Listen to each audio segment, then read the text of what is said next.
साल में गिर जाएगी मोदी सरकार, यानी कि प्रधानमंत्री मोदी के पास सिर्फ और सिर्फ अब 1 साल बचा है और 1 साल के भीतर भीतर मोदी जी को अपनी कुर्सी छोड़नी पड़ेगी।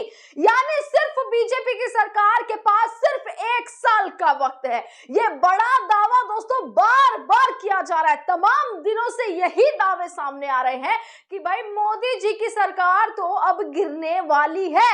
और दोस्तों ये सारे दावे किस बीच नजर आ रहे हैं? जब इस देश का युवा सड़कों पर है, इस देश का जेनजी सड़कों पर है, इस देश में सड़कों पर हुजूम है, सरकार का विरोध तेज है और सरकार के खिलाफ कैसे जनता सड़कों पर हल्ला बोल करती हुई नजर आ रही है। उस बीच जब ये दावे निकल कर आते हैं तो कहीं ना कहीं संदेह जरूर पैदा होता है कि क्या वाकई में हमारे प्रधानमंत्री को तो कुर्सी से इतना प्यार है, इतना प्रेम है, सत्ता का इतना मोह है कि वो इसके लिए कुछ भी कर सकते हैं। और अब खुद उनका इतना विरोध हो चुका है कि 1 साल में, सिर्फ 1 साल बचा है, 1 साल में 2029 का भी इंतजार नहीं करना, उससे पहले ही सरकार गिर जाएगी। ये बड़ा दावा दोस्तों राहुल गांधी, नेता प्रतिपक्ष राहुल गांधी ने एक बार फिर से कर दिया है। इससे पहले भी दोस्तों राहुल गांधी ने ये बयान दिया था, आपको याद होगा पहले भी। और राहुल गांधी तमाम दिनों से एक ही बात बोलते हुए नजर आ रहे हैं,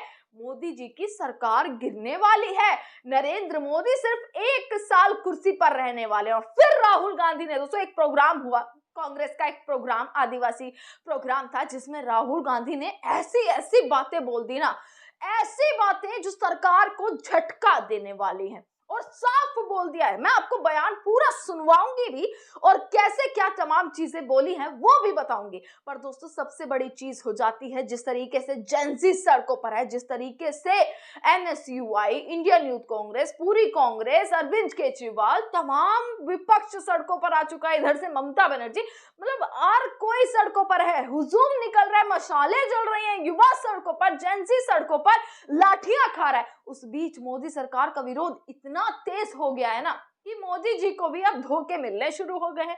ये मैं क्यों कह रही हूँ? क्योंकि राहुल गांधी ने ये बात कही है कि भाई मोदी जी का जो साथ देती थी ना संगठन, आपको पता ही होगा चुनाव आयोग का बहुत नाम आया कि भाई चुनाव आयोग तो मोदी जी के उससे ही चलता है, बहुत ज्यादा जो है, बहुत तगड़ी जो है वो संबंध है, इस तरीके की साठगांठ है, न्यायपालिका से लेकर ये सारी चीजें मोदी जी के साथ चलने वाली है। अब भाई सब अगेंस्ट हो गए हैं, यानी सब के सब मोदी जी से नाराज है। ज्ञानेश कुमार भी मोदी जी से नाराज हो चुके हैं।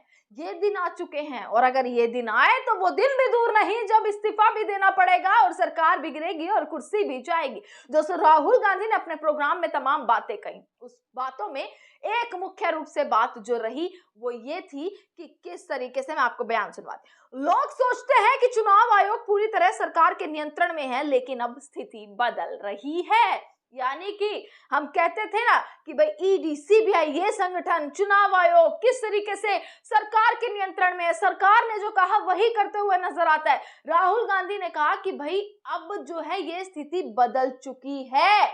और ये स्थिति कैसे बदली है वो भी जानिए। आप सोच रहे हैं कि चुनाव आयोग पूरी तरह नियंत्रित है, कंट्रोलिंग में है। हाँ, ऐसा हो सकता है कि 3 साल पहले ऐसा होता था, पर अब तो मुझे मुख्य चुनाव आयुक्त के दोस्तों CEC, chief election commission, Gyanesh Kumar, मुख्य चुनाव आयुक्त के मैसेजेस किसको जा रहे हैं? अब राहुल गांधी को जा रहे हैं। क्यों? क्योंकि वो तो मोदी जी से नाराज हैं। मोदी जी को मिला है बहुत बड़ा धोखा और कैसे राहुल गांधी को अब लोग मैसेजेस कर रहे हैं। हालांकि राहुल गांधी ने इस बात को क्लियर नहीं किया कि भाई क्या मैसेजेस आ रहे हैं। हो सकता है आने वाले समय में वो भी बता दे कि क्या क्या मैसेजेस जो है, अंदर क्या क्या चीजें चल रही है। एक दिन राहुल गांधी भी ये चीज जरूर बताएंगे किस तरीके के मैसेजेस आ रहे हैं। पर जैसे कि राहुल गांधी ने बोला, उससे साफ प्रतीत हो रहा है कि भाई नाराजगी तगड़ी है, उन्होंने देख लिया है। अब सबको दिख रहा है कि भाई सरकार का तो विरोध इतना तगड़ा है, ये तो कभी भी गिर सकती है, ये तो कभी भी जा सकती है, कुर्सी कभी भी जा सकती है। और कुर्सी गई तो भैया हम भी फंसेंगे, क्योंकि बहुत आरोप लग गए। इसीलिए अब राहुल गांधी को मैसेजेस जा रहे हैं, मैसेजेस राहुल गांधी को किए जा रहे हैं।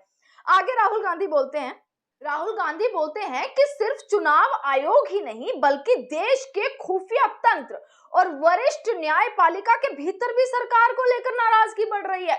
और ये सब अब मुझे मैसेजेस कर रहे हैं। ये नाराजगी दोस्तों किस कदर हो सकती है कि देखिए अब सीधा मोदी जी की कुर्सी तक बात पहुंच गई, और अब तो बात पहुंचनी भी चाहिए क्योंकि युवा सड़कों पर आ चुका है। सिर्फ मोदी जी के पास एक दिन बचा है। अगर एक दिन में इस्तीफा नहीं लिया तो भैया युवा जो है दिल्ली के जंतर मंतर पर आखिरकार क्या करेगा? कॉकरोच जनता पार्टी जो सिर्फ अब तक सोशल मीडिया पर थी वो अब जमीन पर उतर गई है। कांग्रेस के कार्यकर्ता छात्रों के समर्थन में जमीन पर उतरे हुए हैं, और जब जब दोस्तों युवा सड़कों पर आया तब तब सरकार को घुटने टेकने पड़े हैं। ये बात आप उठाकर इतिहास देख लीजिए, और शायद यही बात का संबंध लेकर राहुल गांधी भी एक बात ये दावा कर सकते हैं कि भाई जल्द ही सरकार गिरने वाली है। दोस्तों राहुल गांधी ने बहुत बड़ा दावा किया है। ये आगे राहुल गांधी बोलते हैं, यह इस बात का संकेत है कि व्यवस्था के भीतर ही एक इस तरह का संस्थागत विद्रोह शुरू हो चुका है। सरकार जिन संस्थाओं के सहारे व्यवस्था को नियंत्रित करने की कोशिश करती थी, यानी जिसका सहारा मोदी जी ने लिया भैया अपनी सत्ता को बचाने के लिए, अब वही जो है उन पर सवाल उठाने लगी है। और मेरा अंदाजा है 1 साल के भीतर नरेंद्र मोदी प्रधानमंत्री नहीं रहेंगे। दोस्तों देखिए राहुल गांधी ने अगर ये बात कही है तो डाउट पता है क्यों जाता है? क्योंकि राहुल गांधी इतने समय से बहुत सारे बयान दे रहे हैं। उन्होंने कहा कि अडानी वाला केस उनको क्लीन चिट मिल जाएगी अमेरिका से, वही हुआ। उन्होंने कहा महंगाई किस्तों में बढ़ेगी, वही हुआ। उन्होंने कहा बंगाल चुनाव हो जाए फिर देखिए नरेंद्र मोदी का मास्टर स्ट्रोक, वही हुआ। सारी चीजें जब वही होती हुई नजर आ रही हैं तो उसके बाद राहुल गांधी की बातों पर दोस्तों कहीं ना कहीं संशय भी होता है। जब से बयान आया है, पहले भी दिया, 1 हफ्ते के बीच में 2 बार राहुल गांधी ने बयान दे दिया, तो सियासत तो गरमाएगी। पूरी राजनीति गरमाई हुई है, सियासत गरमाई हुई है। अब ये देखना है दोस्तों क्या कुछ रहेंगी तमाम चीजें।